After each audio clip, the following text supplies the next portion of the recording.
you who don't know, as the alumni officer, I run an alumni podcast called It's Good For Your Portfolio, so that's what that means.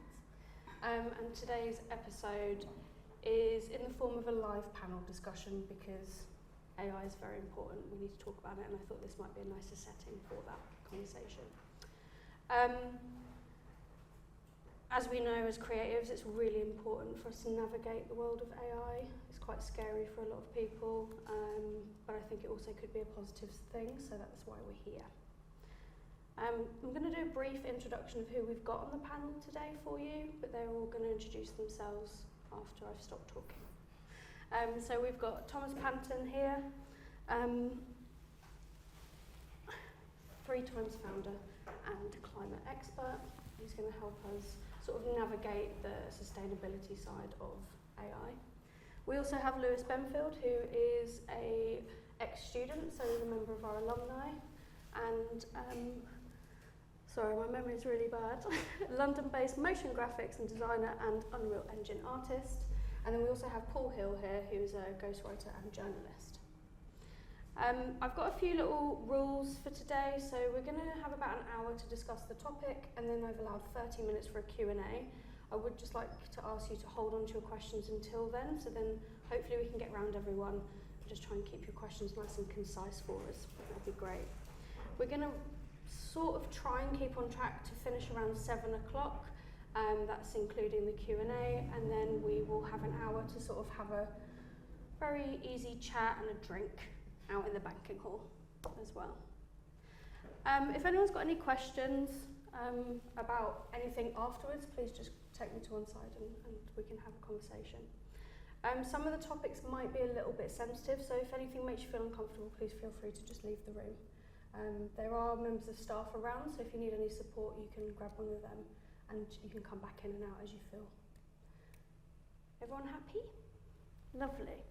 Okay, so should we start with you, Paul? Would you like to introduce yourself? Yeah, thank you, Fran.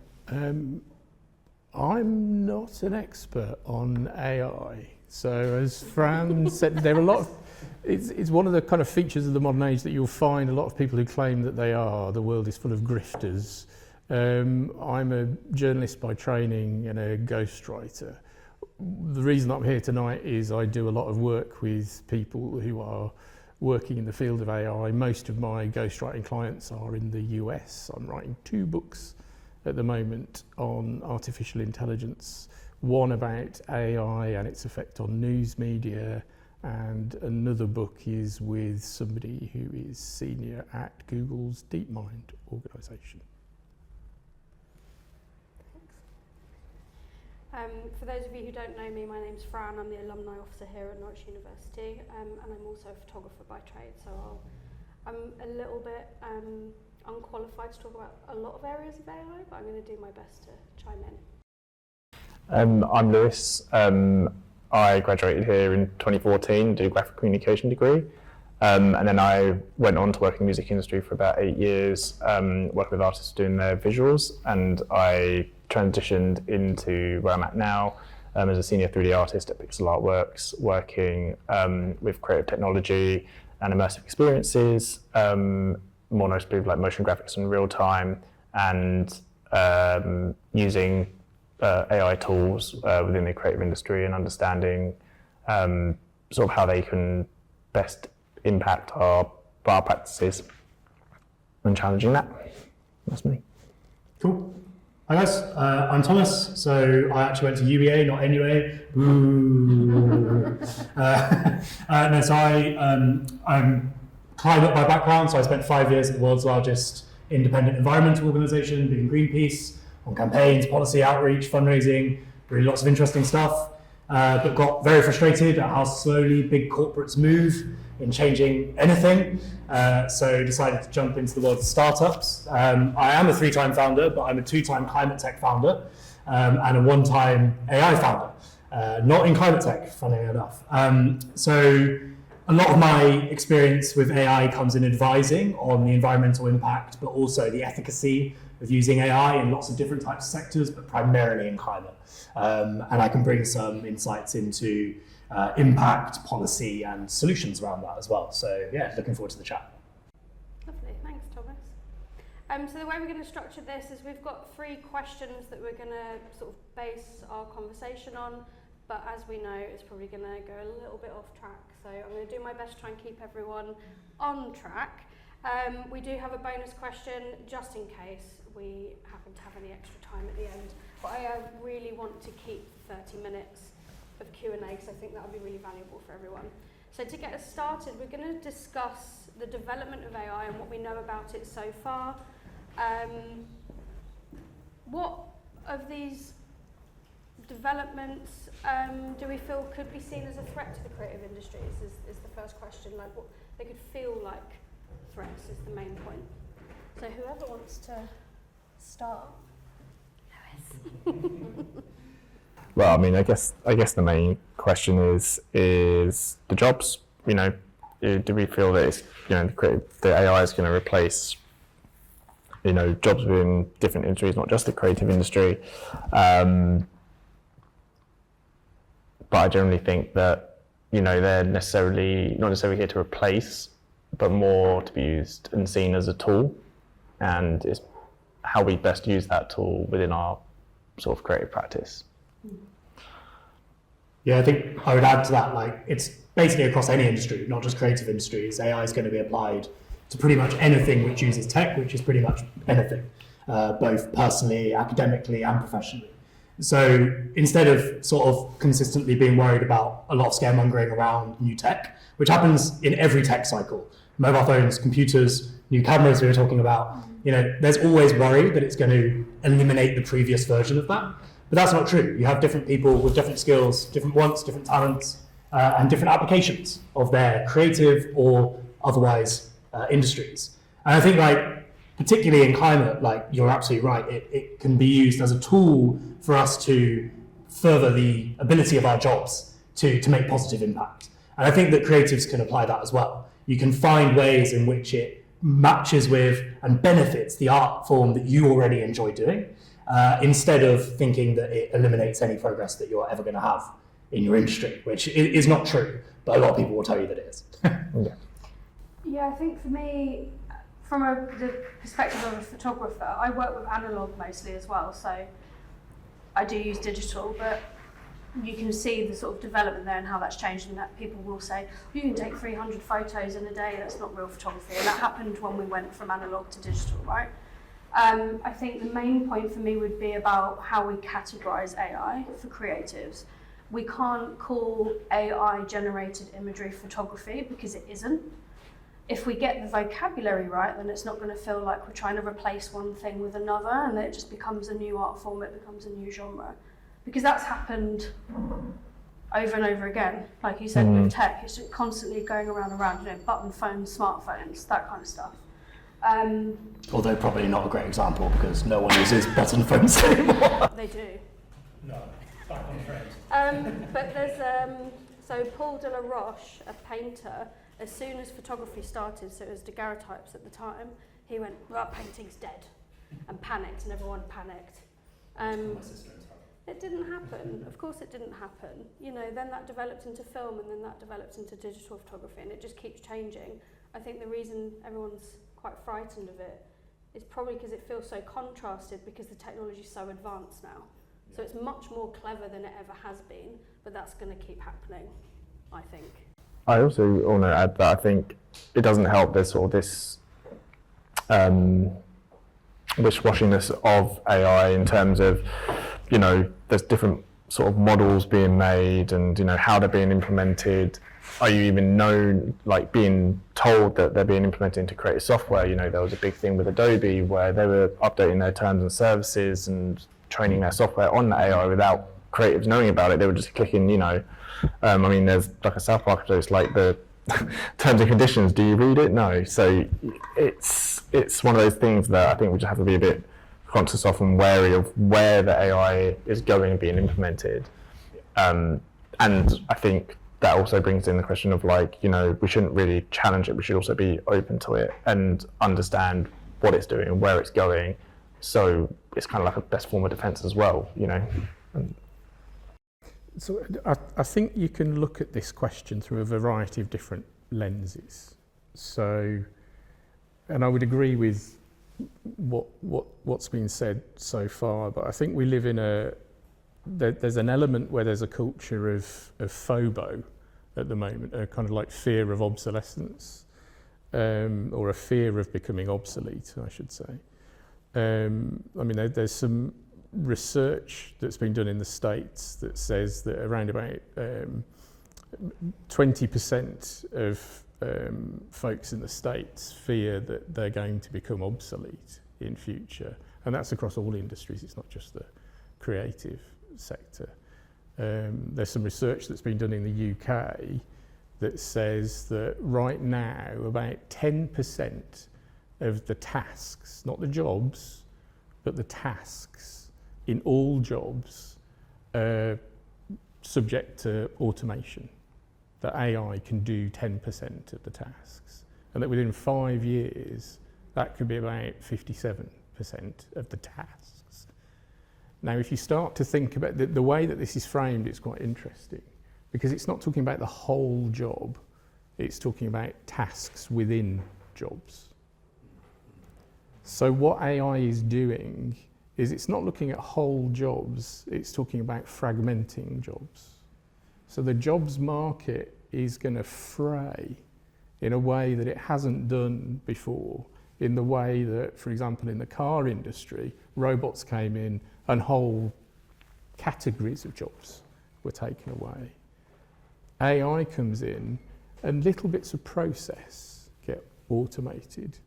So a job becomes different, it evolves. It's not as sustainable maybe as it was before. So the challenge for us as creative practitioners and for employers, if you work in an agency, a creative business of some kind, is to evolve our roles, our practice. So there's that, you can kind of look at it through that lens. The other lens, and we were kind of talking about this the other day, is AI is a different kind of intelligence. This is a real kind of first principle thing for me. It's not human intelligence. It's something fundamental. It's an inorganic intelligence. It's whatever is being built, it's a machine intelligence. It's not thinking the way that we think. And there is an aspiration by some in Silicon Valley, and some of the folks that I'm talking to now and interviewing now, they have this aspiration that they want to build a human-like intelligence that has empathy or has the capability of consciousness, but that's some way in the future. But what we've got now is not a human intelligence, and it will never be exactly human. It will never dream, it will never experience love and loss, grief, hope. And as creative practitioners, isn't that where what we do, isn't that where it comes from, fundamentally? And if we hold on to that, then that's where what we do becomes sustainable in future. So put those two things together, where we understand and we expect that the way we do things now in creative practice is going to be fragmented, and production process to some extent is going to be automated. Things are going to change, and we need to evolve our skills and develop new skills and adapt to that. But also fundamentally, there's going to be machine intelligence, but we are fundamentally human and embrace that. That's what the future kind of looks like. I think it's a very good point, and touching on that, and I think maybe Fran can talk about, there was recently exhibited at the Saatchi Gallery, and it was called Pivotal Digitalism.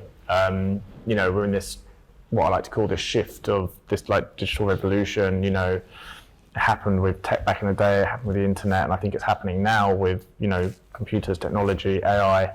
And you know, that exhibition was to really sort of challenge the relationship between technology and art, and how, you know, you're using that within your practice. And you know, it's quite evident that there were some people there who loved it, there were some people there who hated it, and there were some people that didn't get it. And it's kind of, I guess, educating people to get them to help them understand, this may be a AI generated canvas, but there was actual real craft behind this that actually went into the process of making it. And for example, my piece with my work colleague Yanis that we did,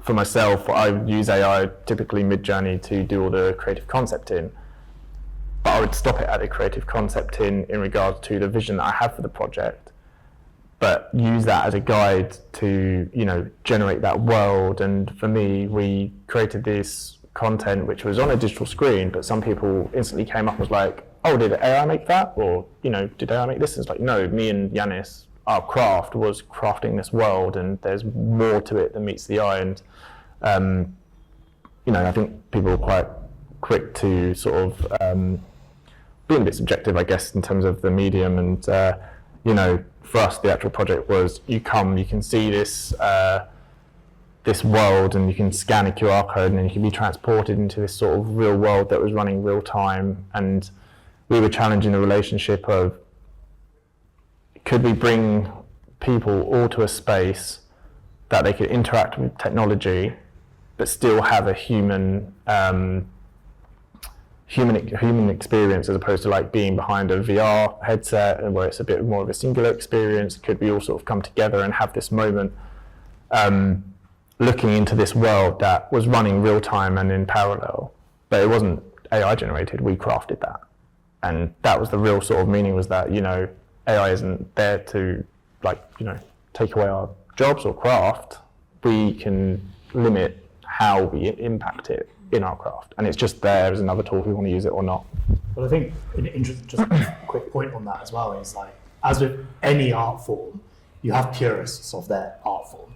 A painter who believes that you should only paint with a certain type of paint on a certain type of canvas to create that type of art. But you'll get people who are much more blended in what they believe and how pure they are. Can you then go and edit that? Can you then go and layer that? Can you then go and take that and apply it somewhere else? Can you put it on building? Like, all of these people using different types of art forms in very personal human ways.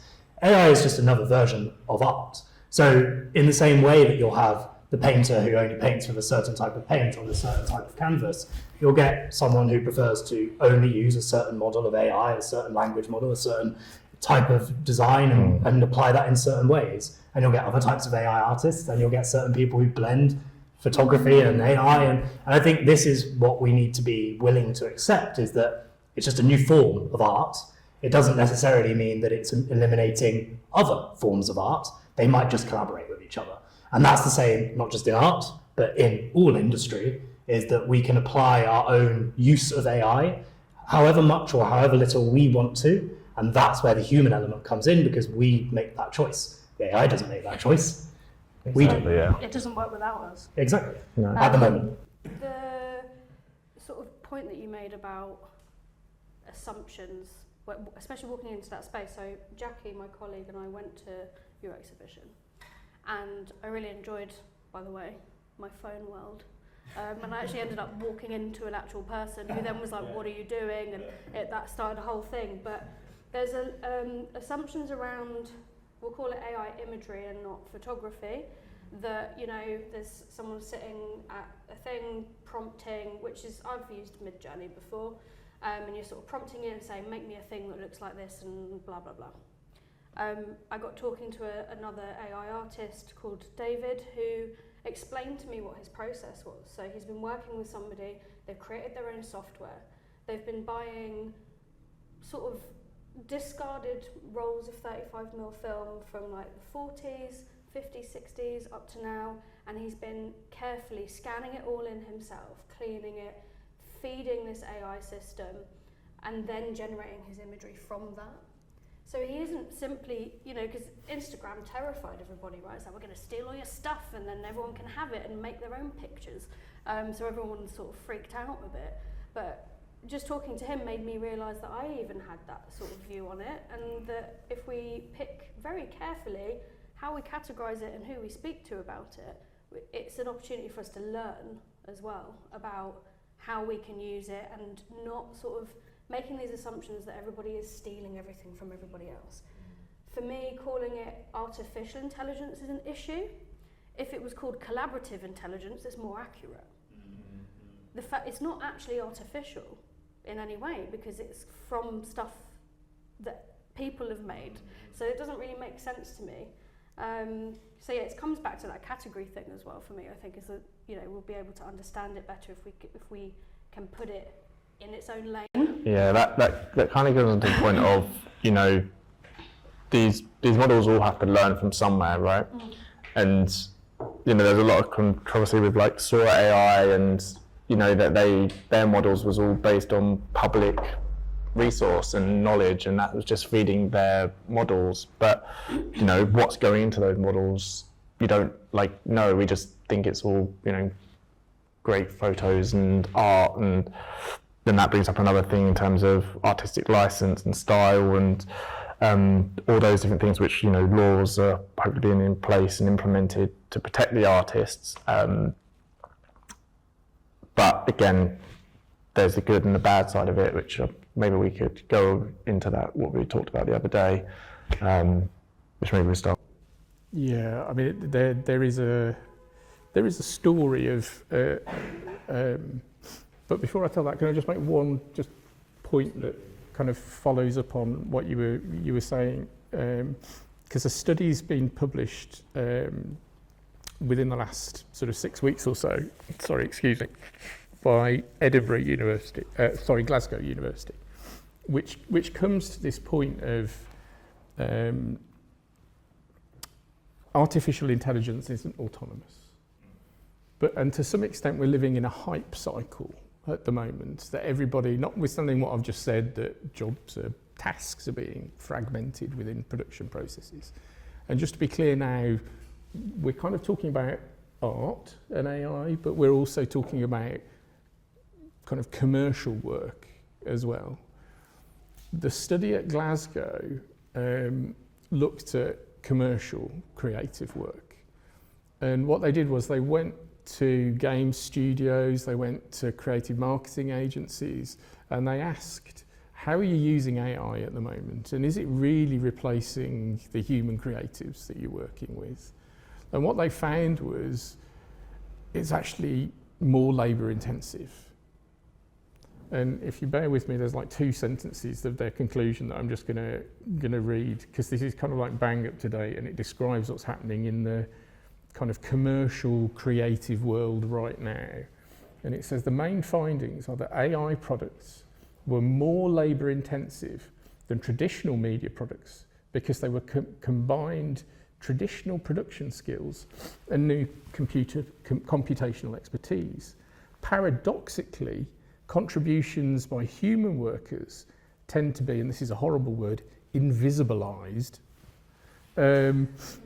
in the final products that foregrounded AI technology. In other words, the agencies or the studios were so busy shouting about, we used AI, folks, to create this product or create this new design or create this new game, that they underplayed the human effort that went into coming up with the original idea, the design, the quality control, that actually made the decision, this is what good looks like, which fundamentally is always going to be a human decision, whether or not it's AI that created it or not. So just to...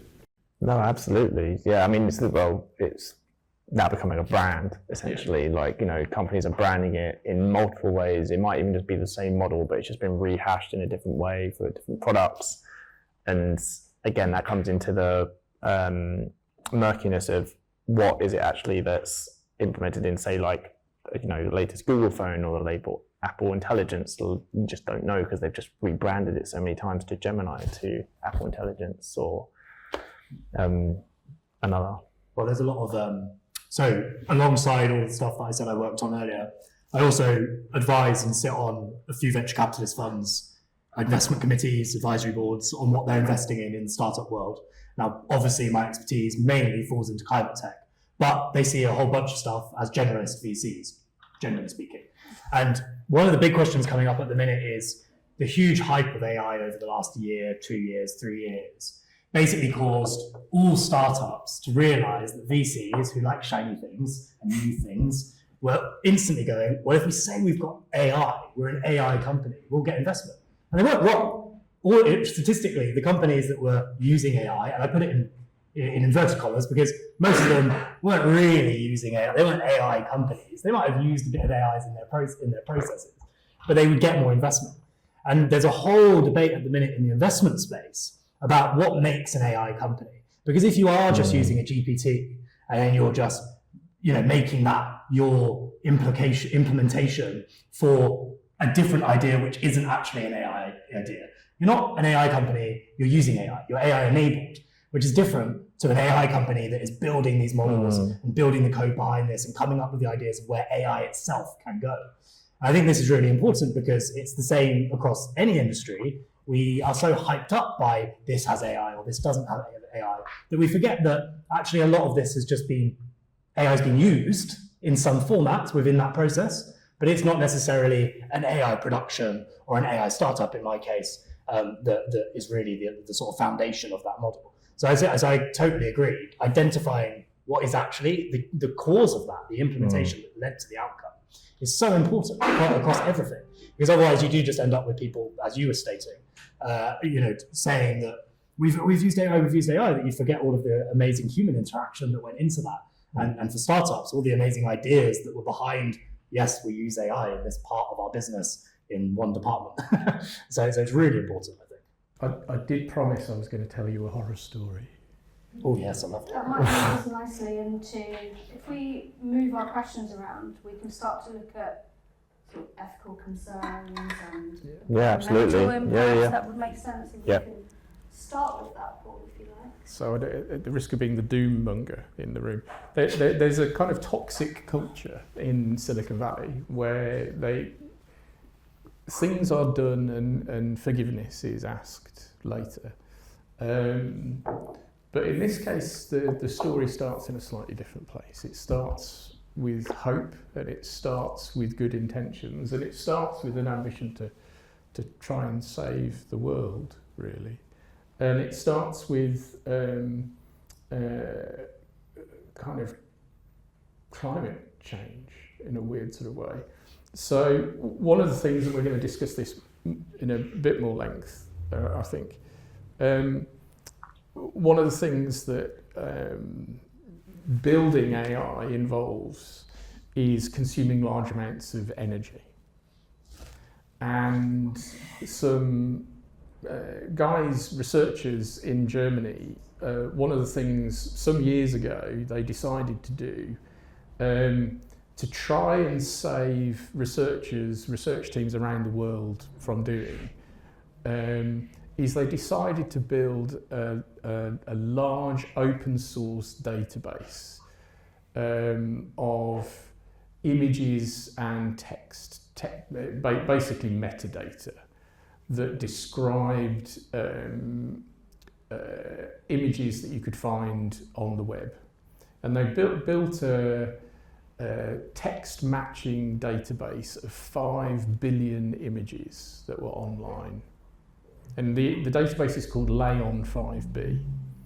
And they published their data set and they made it open source with the aim that if we publish this thing and make it open source, researchers around the world other research teams don't have to do this. So there won't be duplication of effort, teams won't have to burn the same amount of energy, we're saving the world. This data set was used for the first iteration of tools like Stable Diffusion, text to image. We don't know whether it was used for Midjourney, we don't know, but we know it was used for Stable Diffusion. Some guys at Stanford University's Cybersecurity Centre, a few years after Layon 5B went live, this data set of 5 billion images, did some research and they found, and here's the trigger warning, 2,000 images of child pornography within this data set. one of the things that the history of the internet shows is that, unfortunately, the porn industry is one of the industries that optimizes its images really well. They categorize things, they use metadata better than pretty much anybody else. It's horrific. So even beyond the 2000 child abuse images, the Layon 5B data set contains horrific hardcore pornography images. It's awful. And yet, this was the data set on which the first generation of generative AI image, text-to-image tools, at least some of them, were built. The guys behind, who started off with noble intentions to save the world, save energy being consumed, were horrified. Frankly, they should have thought of this before they started. They've now gone through a cleaning process. This has been well documented. Search for Layon 5B, you'll find it well reported. They've now produced a clean data set. The problem is it's out in the wild. Those tools have been built. If there is one bit of good that's come out of this process, is one, it's now known about. Secondly, that Stanford have started a transparency index where each year they're reviewing the major companies that are behind generative AI tools to try to hold them account. How transparent are you about what is behind the tools that you're taking to market? How do we as consumers of these tools know what these are trained on? Because the short answer at the moment is we're guessing. We're relying on a bit of research that individuals are doing, typically academics are doing, to find out. So we know, we think, that the work of creative artists under copyright has been used without permission to train most of the tools. And that's being subject to legal challenge at the moment.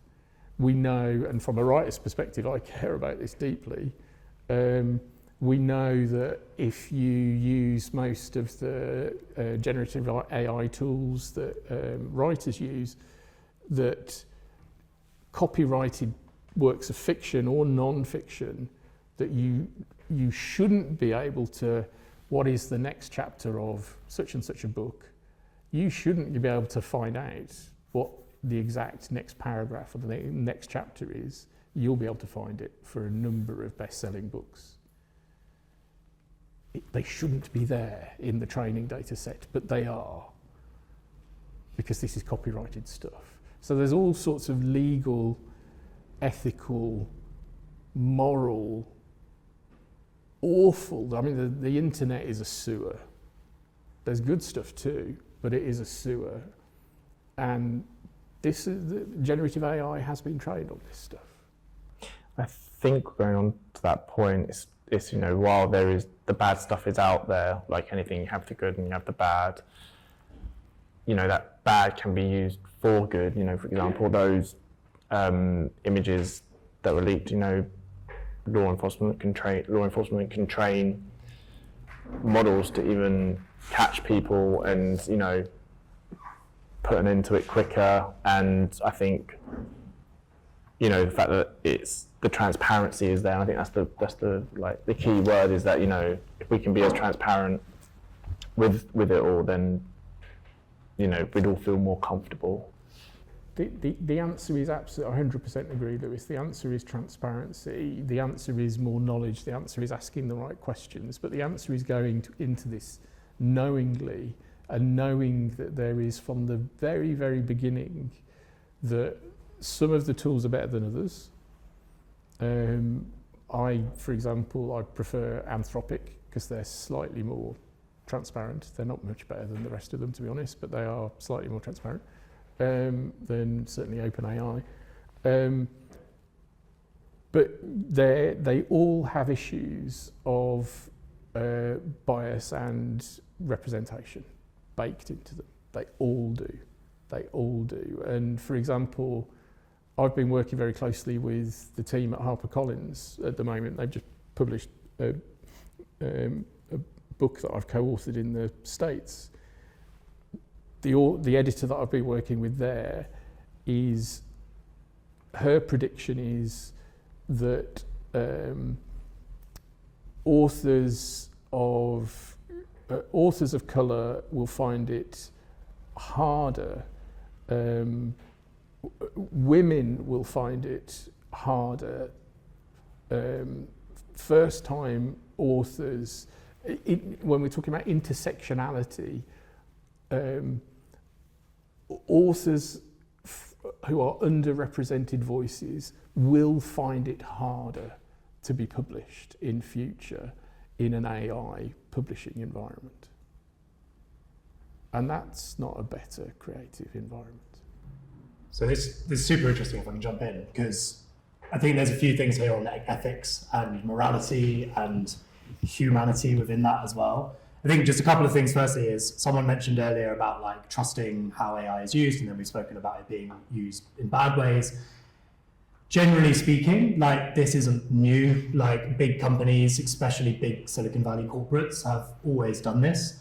And you can trace that back to other, innovations, if you want to call them that as well. I mean, I know that most of us would have seen the Oppenheimer film. They tried to play that like he has a guilty conscience, but if you create a nuclear bomb, what the heck do you think a nuclear bomb is going to be used for? You fucking idiot.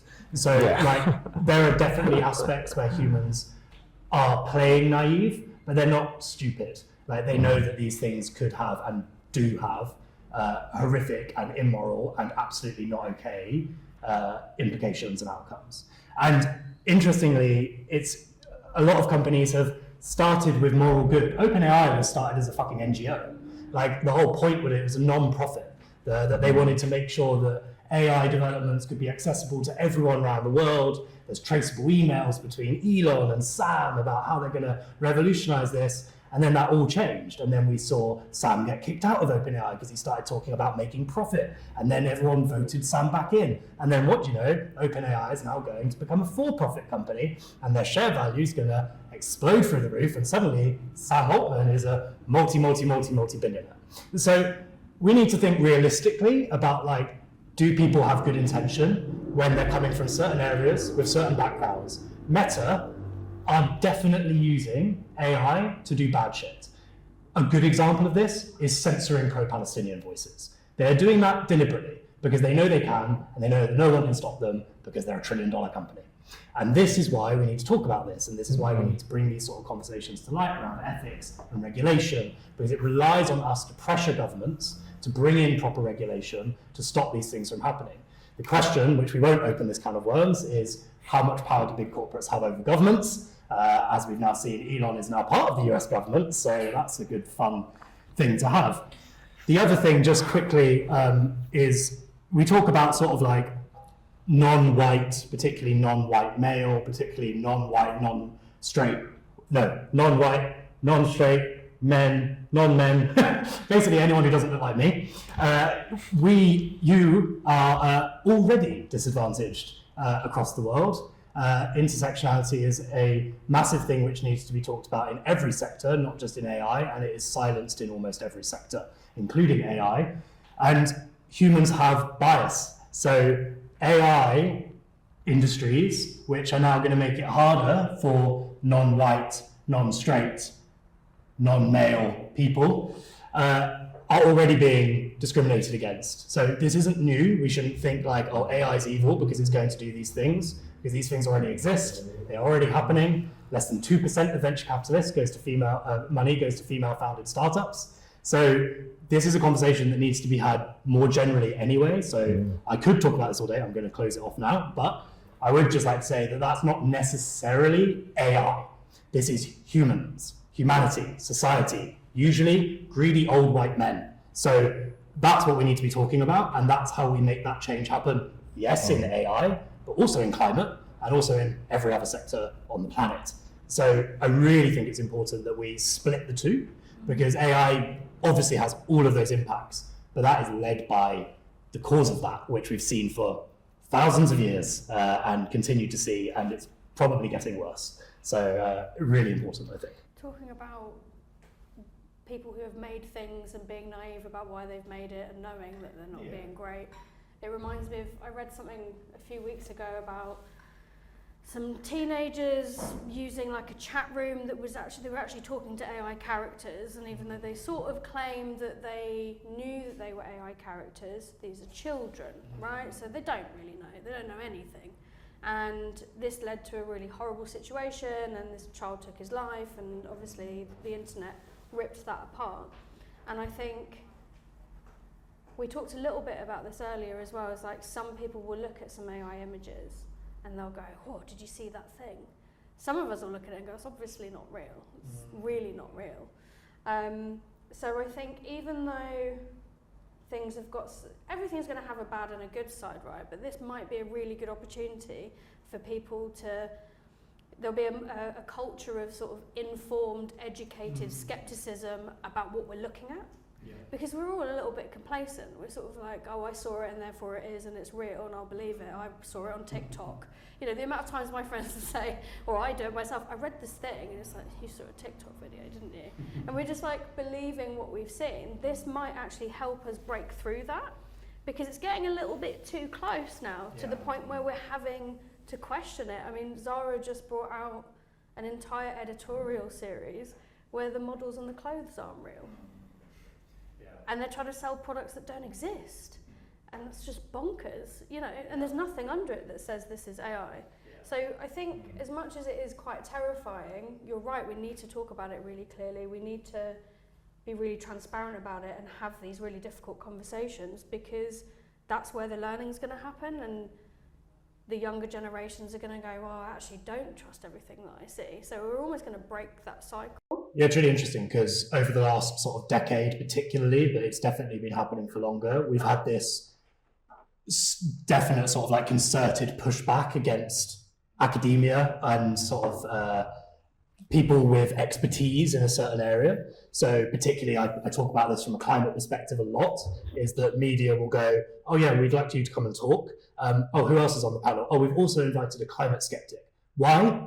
Oh, because we need to give like both sides. No, I'm sorry, when 99.9% of climate scientists agree on something, we can say that that theory is basically fact, or as high as the fact can get in science, which is theory.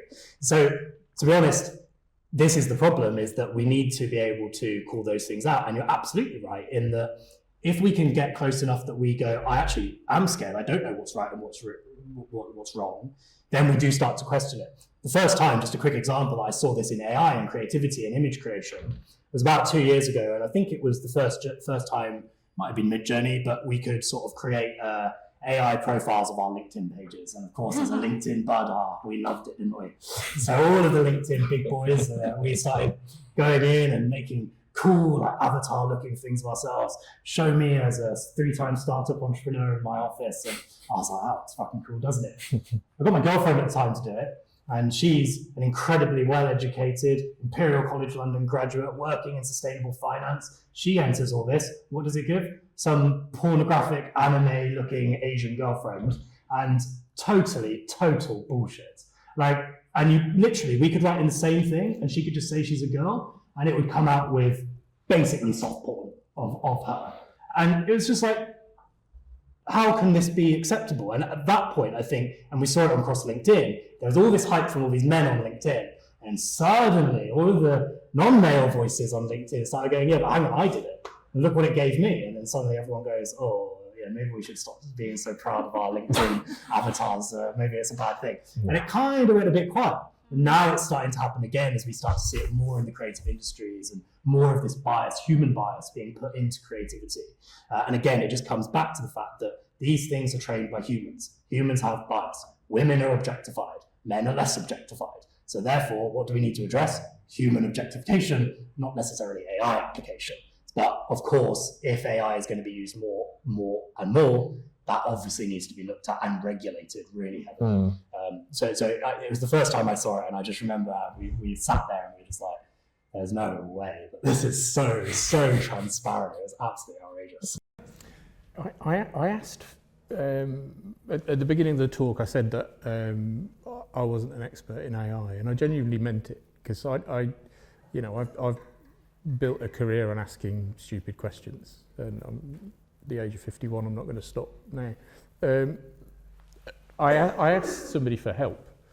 You know, in the context of everything that I've said, I sound like I don't believe in AI, and I do. I really do. So what I did, I asked a guy that I've been doing some work with, a guy called Owen Rogers. And Owen used to be, he's just recently retired, but he used to be the global head of design at IDEO, which some of you might have come across. IDEO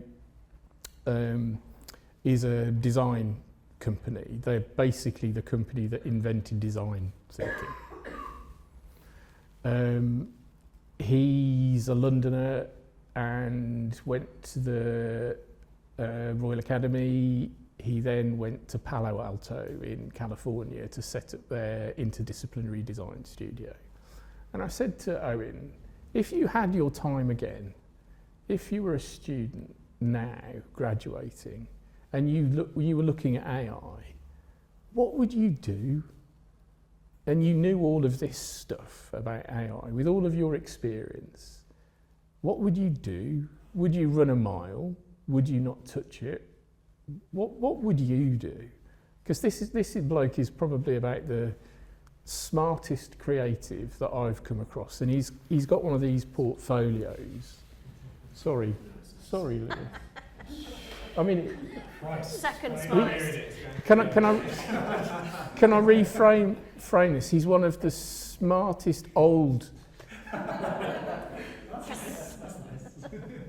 creatives that I know. He's a really nice boy, and he's retired. So it's kind of like tapping into old wisdom, and he said, well, if I was leaving the Royal Academy now and I was looking at AI with all of everything that and we'd been talking about all of this stuff, everything we've talked about tonight, he said, I'd want to break it. I'd really want to break it. I'd be experimenting with it. I'd be using it. I'd want to use it in my practice and show it wasn't good enough.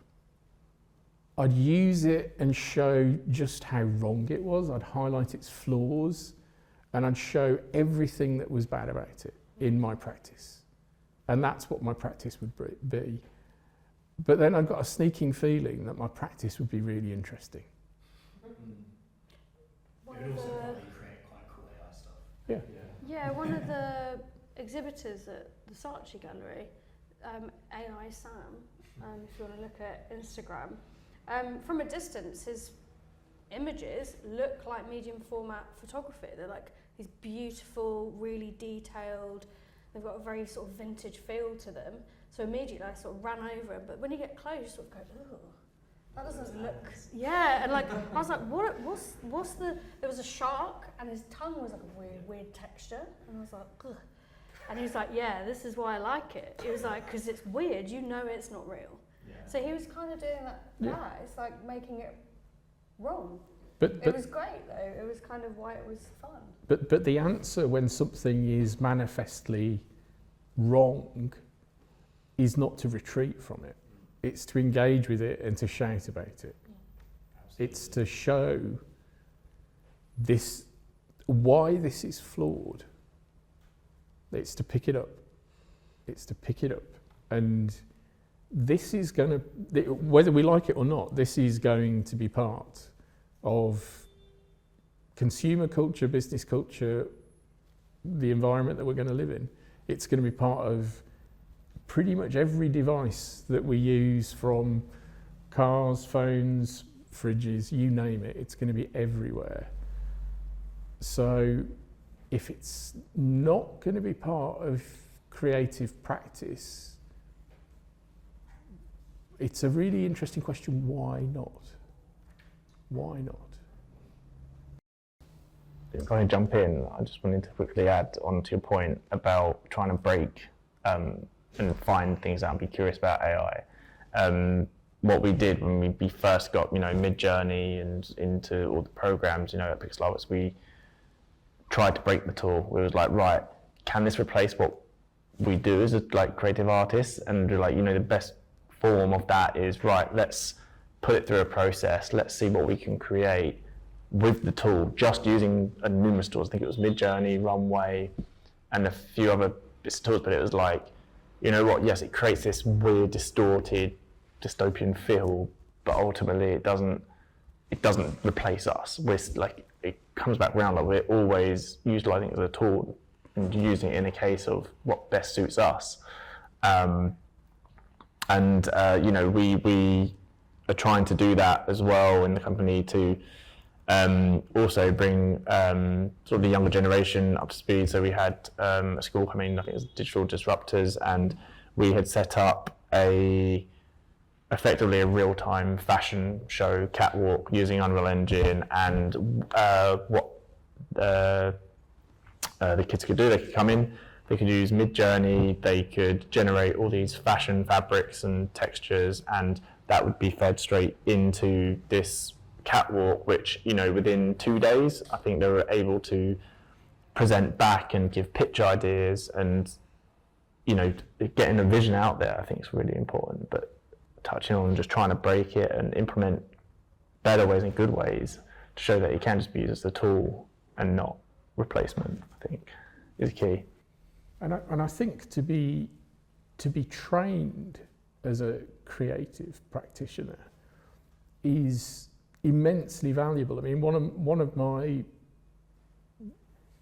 biggest worries actually about this, because there's a really active and quite angry debate at the moment in writing circles about this, is that, bless them, the guys in Silicon Valley because they are guys mainly, have created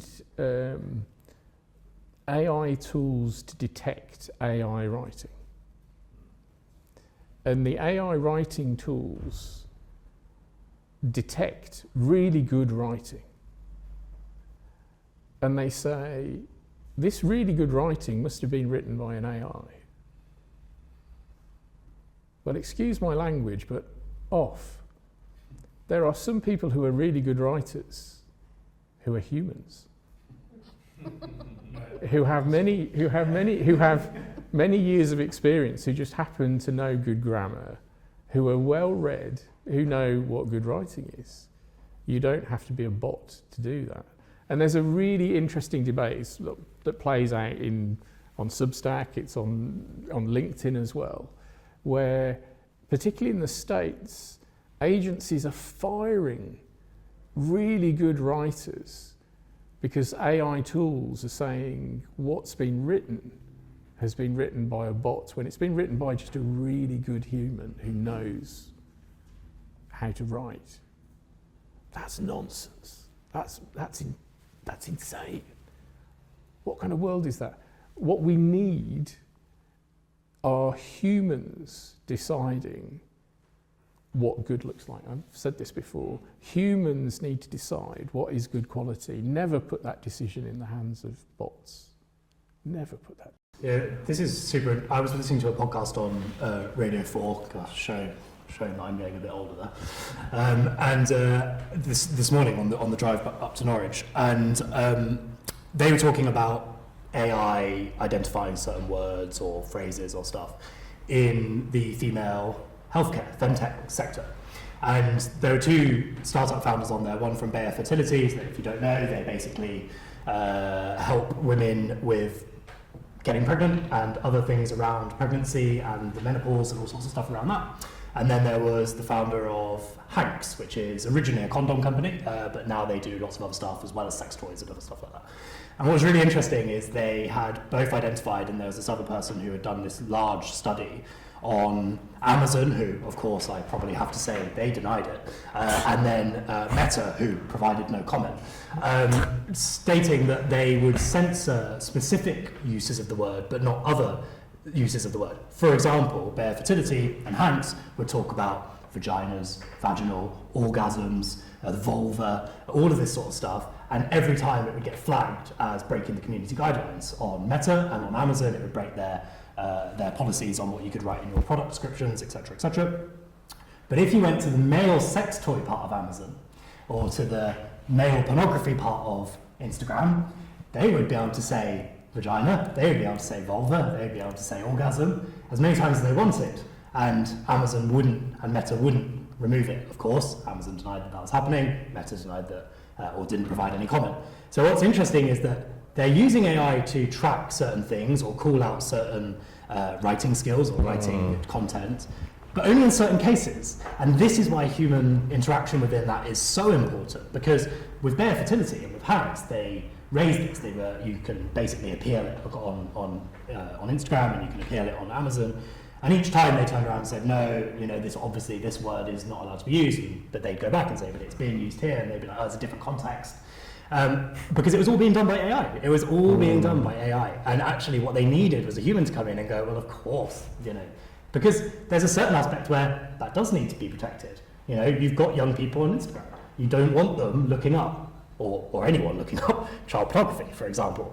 But the problem is that if you censor the words that come in within that industry, you risk censoring a whole lot of other industries, but then also the human bias of allowing it in certain genders, it's a real problem. So actually AI is good for monitoring and good for content checking, but again, you need to go back and check the human bias behind it. And if that's not done, then you end up with this. And it calls back to the point of, non-white, non-straight, non-male creatives going to find it harder within AI to publish. Well, yeah, because we are already discriminating against certain areas which aren't male-dominated. So it's really important, I think, again, to just come back to that AI is doing these things incorrectly because there's no human interaction going once it's been implemented, or there is human interaction, but only to allow it to break the algorithm in certain points, of course, because male sex toys are okay, but female vaginal health is not. Okay, let's get that absolutely clear. Okay, thanks. That's a really nice way to end it. As said the white straight man. Yeah, good for you. We've got 3 minutes before I'm going to enforce Q&A. So does anybody want to share anything positive about AI? Very briefly. Yes, very quickly. Go on. I'm sure that there will be questions about environmental impact. Please do question me on it. I can talk about it. But some things that are benefiting the climate are the ability to speed up processes, modelling, patterning. So for example, AI is monitoring where icebergs melt, allowing us to essentially work out where we've got climate disasters happening quicker and where heat impact is happening 10,000 times faster than any human could. That's a brilliant innovation that needs to be used for climate modelling. Another example is it's being able to predict natural disasters much quicker than humans can currently, which allows them, for example, with forest fires where there's been mass deforestation and slash and burn, they can alert governments, NGOs, communities, and allow them to get to safety quicker. So there is definitely positive impacts of AI being implemented. There are lots of negatives, which you can question me on, but yeah, so that's a really good example. Can I mention 2 things super quickly? Yeah. Because I'm just conscious about the horror that I've shared. Please. You've got 2 minutes. 2 minutes, I'll be super quick. The one is obviously there is health tech where AI is doing incredible things in terms of sort of cancer screening, where the success rate in cancer detection for AI versus human medics, really experienced human medics, AI is doing better at detecting cancers than humans, and that's phenomenal.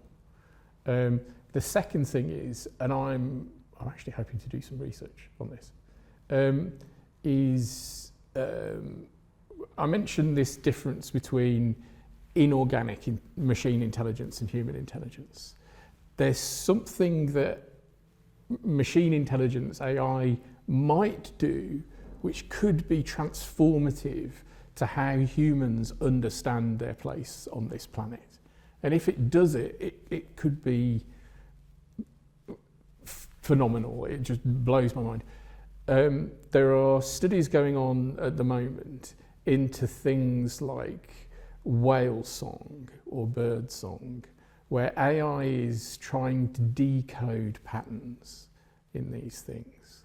Could AI translate whale song to understand? Let's talk to whales. Dr. Dolittle dreams. You know, and what the whales might say is, what the fuck are you doing to our oceans? Where is all this plastic shit coming from? Just stop it. And the dolphins might be even more frank about it. You know, if AI can help decode animal language, so an inorganic intelligence helps decode another sentient language, that transforms our understanding of what other species intelligence and our place on this planet. And I think that could be phenomenal. That is incredible. I think there's just one thing I'd like to add, and I know we're wrapping up. But I think it goes to that sort of accessibility, and you're talking about whale song and everything like that. AI models being implemented into translation, and the ability to have. I know in the future we will have real-time translation, so people who struggle to learn a language or can have that back and forth and that human exchange. In the creative process, yes, there's tools out there that can get your visions out there, but people who can't code, they might be able to use AI to generate scripts to allow them to unlock new pathways for their craft, or whatever way they want to implement it. But I think the real benefit, and what I see is that the transparency and the accessibility to just open new doors. Oh, Lewis, you brought me down. You mentioned coding. You brought me down. Because on coding, the CEO of Alphabet, which is Google's parent company, in Google's last set of financial results, he said 25% of all of the new code written at Google was written by AI. That's why they laid off 10,000 people. Yes. But importantly, he said that even though the code, 25% of new code was written by AI, it was all checked by humans. Obviously. Just quickly, actually, just think beyond the simple point of something like translation being cool. Because yes, of course, I could go to another country and I could speak to someone very quickly, and that'd be great. But just think about the actual moral implications. Imagine you're a non-English asylum seeker immigrant in the UK who is in court and can't get a good lawyer to represent them, and is trying to defend their case in court, but their English is shit. Not their fault. It might even be better than most of it. It probably is better than most English people's second language. And they can then instantly defend themselves in their own language, which will be instantly translated back to the judge and to the listening peers. That sort of application is absolutely society changing. So there's some incredible applications of those things which sound fun, but actually there's on the grand scheme of it, really huge things that just absolutely radically change society. And if done properly, will be so safe and secure, because there's always nuance with human beings. And let's hope it doesn't mistranslate, and then they actually incriminate themselves, and then That's why I said if it's done properly. Okay, great. I keep going on about the Q&A. It's my favourite part.